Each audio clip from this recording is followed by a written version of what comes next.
దేవునితో 40 రోజులు. ఓ రాజా, మీకు శుభము. బలి అర్పణకై ఎన్నుకొనిన సాధుగొర్రె పిల్లవలె తండ్రి చిత్తానుసారముగా నిన్ను శిలువ మరణమునకు నడిపించిరి. హల్లెలూయా హల్లెలూయా. పితా, పుత్ర, పవిత్రాత్మ నామములో మీకు శాంతి కలుగునుగా. మార్చి 26వ తేదీ 2024 సంవత్సరం. పరిశుద్ధ వారము, మంగళవారము. నేను నిన్ను జాతులకు జ్యోతిగా నియమించితిని. నా రక్షణము నేల నలుచెరగులా వ్యాపించును. ప్రభువు సేవకునికి వందన గీతము. మొదటి పఠనము యెషయా గ్రంథము 49వ అధ్యాయము 1వ వచనము నుండి 6వ వచనము వరకు. ద్వీపములారా, నా మాట వినుడు. దూర ప్రాంతపు జాతులారా, నా పలుకు లాలింపుడు. నేను తల్లికడుపున పడినప్పటి నుండి ప్రభువు నన్ను పిలిచి నా నామమును జ్ఞాపకము చేసుకును. ఆయన నాకు పదునైన కత్తివంటి వాక్కు నొసగును.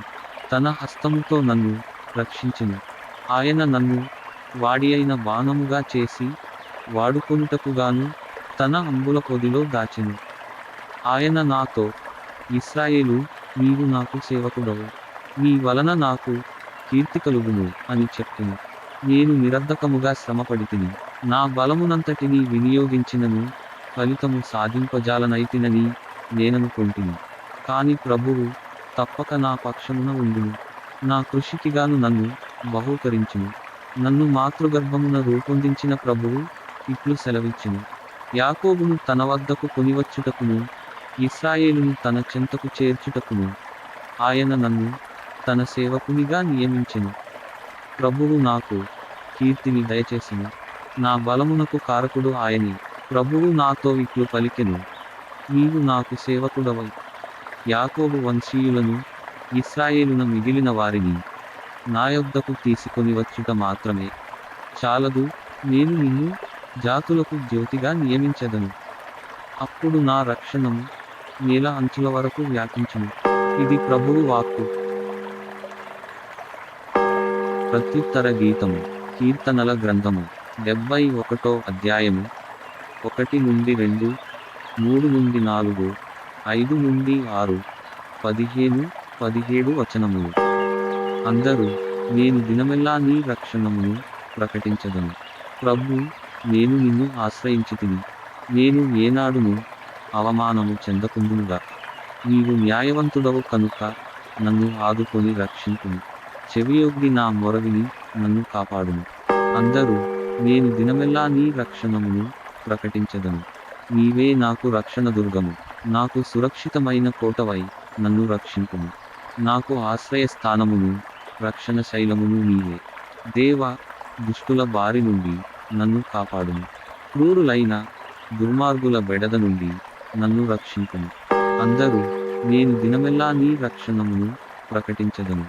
దేవా, నీవే నాకు దిక్కు, నా నమ్మిక. యవ్వనము నుండియు నేను నిన్నే ఆశ్రయించితిని. నేను పుట్టిన నాటి నుండి నిన్నే నమ్ముకొంటిని. తల్లి గర్భము నుండి నన్ను ఉద్భవింపజేసిన వాడవు నీవే. నేను నిన్ను సదా కీర్తింతును. అందరూ, నేను దినమెల్లా నీ రక్షణమును ప్రకటించదను. నేను నీ నీతిని ఉగ్గడించదను. దినమెల్లా నీ రక్షణమును ప్రకటించదను. ఆ రక్షణ కార్యములను నేను సరిగా అర్థము చేసుకోజాలను. దేవా, బాల్యము నుండి నీవు నాకు బోధ చేసితివి. నేను నేటి వరకు నీ అద్భుత కార్యములను ప్రకటించుచునేయున్నాను. అందరూ, నేను దినమెల్లా నీ రక్షణమును ప్రకటించదను. మీలో ఒకడు నన్ను అప్పగించనున్నాడు. కోడి కూయకముందే నీవు నన్ను ఎరుగనని ముమ్మారు బొంకెదవు. సువిశేష పఠనము. అపోస్తలుడైన పునీత యోహానుగారు వ్రాసిన పవిత్ర సువిశేషములోని భాగము. ప్రభువా, మీకు మహిమ కలుగునుగాక. 13వ అధ్యాయము 21వ వచనము నుండి 33వ వచనము వరకు మరియు 36వ వచనము నుండి 38వ వచనము వరకు.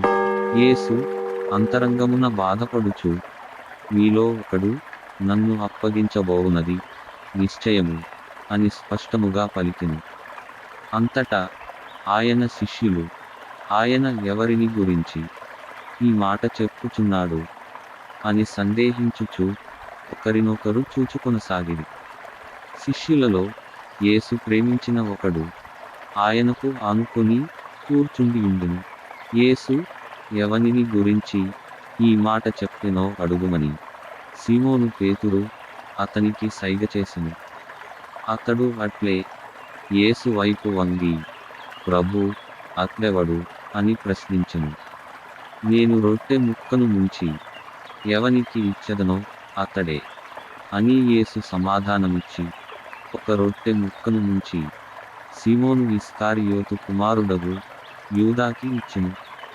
ఆ ముక్కను అందుకొనినంతనే సైతాను వానిలో ప్రవేశించెను. అప్పుడు యేసు వానితో, నీవు చేయనున్నది వెంటనే కానిమ్ము అని పలికెను. యేసు ఏ ఉద్దేశముతో ఈ మాట పలికెనో భుజించువారిలో ఎవరునూ గ్రహించలేదు.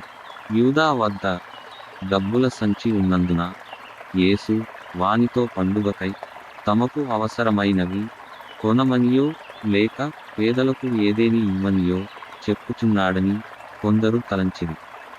యూదా ఆ రొట్టె ముక్కను తీసుకొని వెంటనే బయటకు వెళ్ళిపోయింది. అది రాత్రి వేళ. యూదా వెళ్ళిన పిమ్మట యేసు ఇట్లనెను, ఇప్పుడు మనుష్య కుమారుడు మహిమపరచబడి ఉన్నాడు.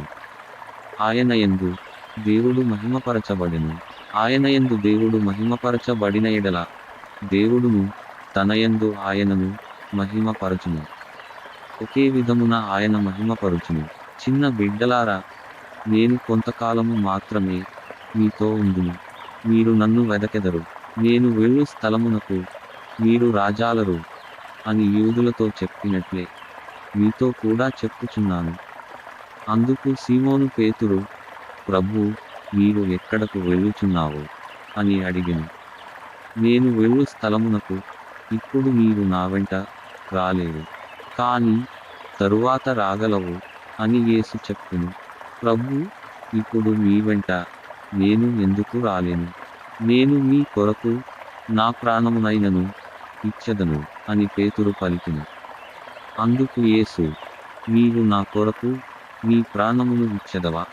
కోడి కూయకముందే నీవు నన్ను ఎరుగనని ముమ్మారు బొంకెదవు అని నిశ్చయముగా చెప్పుచున్నాను అనెను.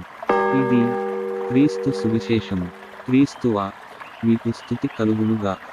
సువిశేష పఠనము ద్వారా మన పాపములు క్షమింపబడునుగాక. ఆమేన్. ప్రార్థించుదము. ప్రభూ, సైతాను శోధనలో పడి మిమ్ము శ్రమల పాలు చేయకుండా ఉండుటకు అవసరమైన ఆత్మశక్తిని మాకు ప్రసాదించండి. మా బిడ్డలను మీకు సమర్పిస్తున్నాము. వారిని మీ కాపుదలలో మీ నామమునకు ఘనత కలుగులాగున వెలుగు పుత్రులుగా జీవించేలా దీవించండి తండ్రి. మా ప్రభువును మీ కుమారుడును అయిన యేసు క్రీస్తు వారి పరిశుద్ధ నామములో అడిగి వేడుకొనుచున్నాము తండ్రి. ఆమేన్. ప్రియ సహోదరి సహోదరులారా, ఈ అందిన దివ్యగ్రంథ పఠనముల ద్వారా అభిషేకము పొంది మననాథుడైన క్రీస్తులో జీవించు యోగ్యతను పునరుద్ధరించుకొనండి. వీడియో క్రింద సబ్స్క్రైబ్ బటన్ ఉంటుంది, నొక్కి సబ్స్క్రైబ్ చేయండి. కుదిరితే మీ ప్రియ మిత్రులకు షేర్ చేయండి. లైక్ చేయడం వల్ల ఇంకా ఎంతో మందికి ఈ వాక్యము పంపబడుతుంది. కాబట్టి తప్పకుండా లైక్ చేయండి.